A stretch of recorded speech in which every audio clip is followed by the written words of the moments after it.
CCI is a 5-year-old firm headquartered in Milwaukee, Wisconsin. We are an SAP solution firm specializing in SAP software and training solutions for our clients. What makes CCI so special is our staff. We bring in the best and brightest minds for everything we do. We are a revolutionary in our training, education, and solution implementation because we take responsibility. What a revolutionary idea, responsibility. We are proud to be one of the Future 50.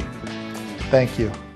Up next on Focus on Diversity, the Virginia Tech shooting, and we'll find out a little bit more about the man who was seung-hui, also Edgar Killing, former leader of the Ku Klux Klan, and why the Mississippi Supreme Court has denied his appeal. Also, we'll give you a weekly update of our Mark Belling Boxing Challenge. That's up next on Focus on Diversity. It's right here. It's right now.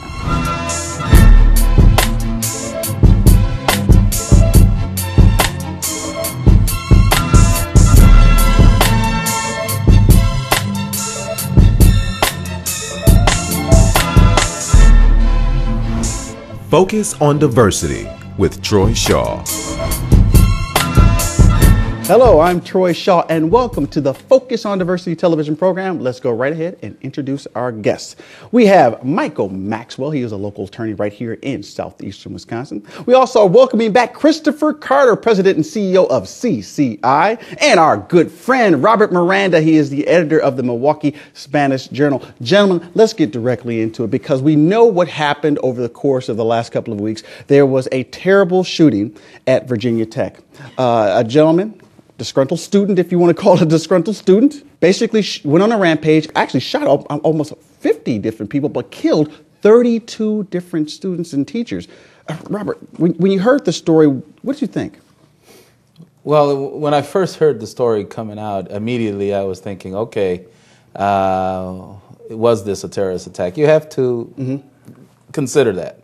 And then as the story started to develop, the information started slowly coming out. You started realizing that this was a domestic action and that the effort or the individual who shot these students, something had to have triggered that individual to kill all these people. Well, they're saying basically that he had mental problems, a long-standing history of mental problems, Chris. This guy was a time bomb waiting to explode, and we allowed him to slip through the cracks, Chris. Oh, yes, he did slip through the cracks. Unfortunately, the individual did have some mental issues, and it was documented issues. He was a former military man, came out, he had issues.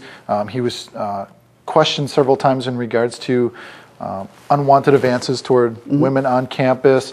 And from the videos that he sent to one of the national medias, this was planned out in advance. He purchased weapons. Unfortunately, he purchased one on the internet from a company in Green Bay.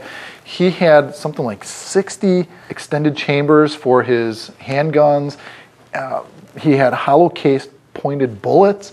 This kid knew exactly what he wanted to do and how he wanted to go about it. How crazy truly was he? And how responsible is Rush Limbaugh calling this guy a liberal? He must have been a liberal on his radio program, Mike. Because I know you're a fan of Rush. Well, I don't know about Rush, and I don't know about calling him a liberal. I think there have been people that have said things about this tragedy that are probably in poor taste or shouldn't have been said. I mean, this tragedy hit home for me as a Virginia Tech alumni. I mean, I graduated from the school in 1990. I had classes in Norris Hall where this massacre took place. I had friends in West Ambler Johnson where the first two shootings were taking place. So it had a tremendous impact on me. When we first heard about it, and I talked to my wife about it, and she said, "Well, I guess our kids aren't going to go to Virginia Tech." And she was saying it kind of in jest, just because of the tragedy that now Virginia Tech's going to become known not for its academic excellence, not for its sports or what have you, but for this tragedy. But that stung, and that stuck with me a long time. And my wife wasn't trying to be mean or anything like that.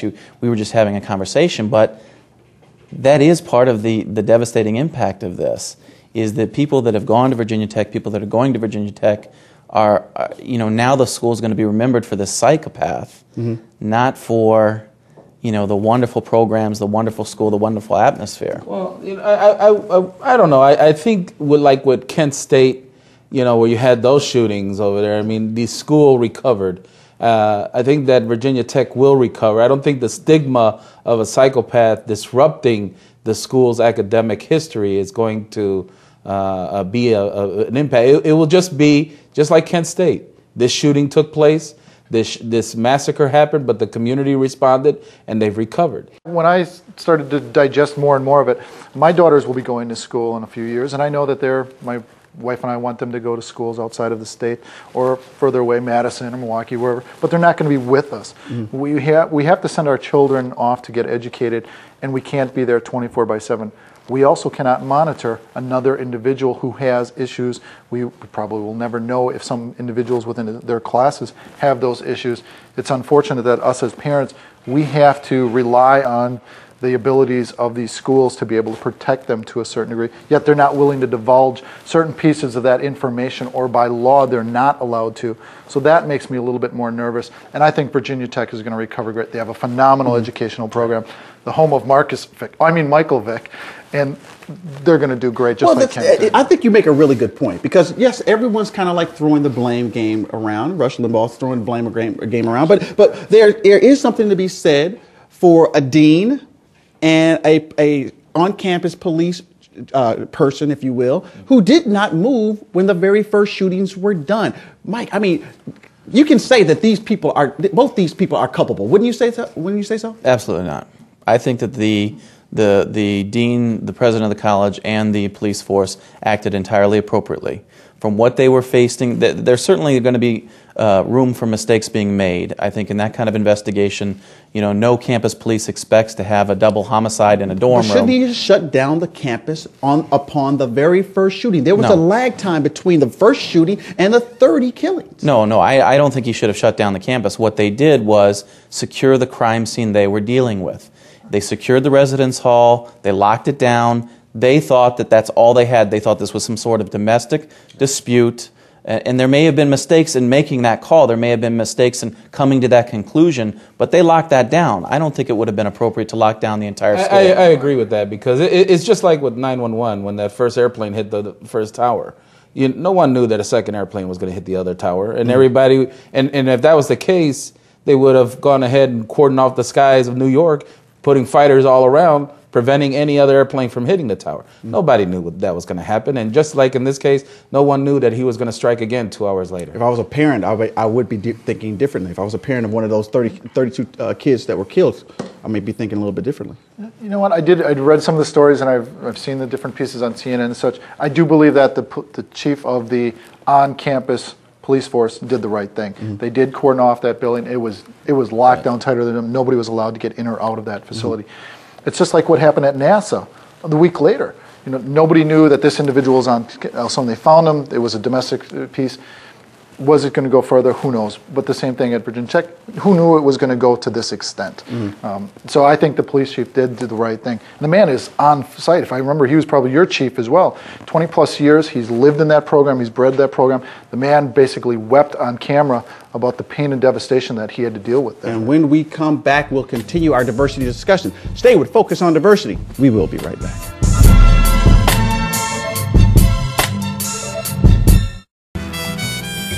Esperanza Unida means United Hope, and by donating your used vehicle, you can provide hope to someone in need. Esperanza utilizes your used vehicle in the effort of teaching auto repair. It then sells these used vehicles at affordable prices to low-income individuals from the community, providing access to reliable, affordable transportation. The revenue from these sales also helps to pay for job skills training and job placement services. So donate your used vehicle and give hope to someone in need.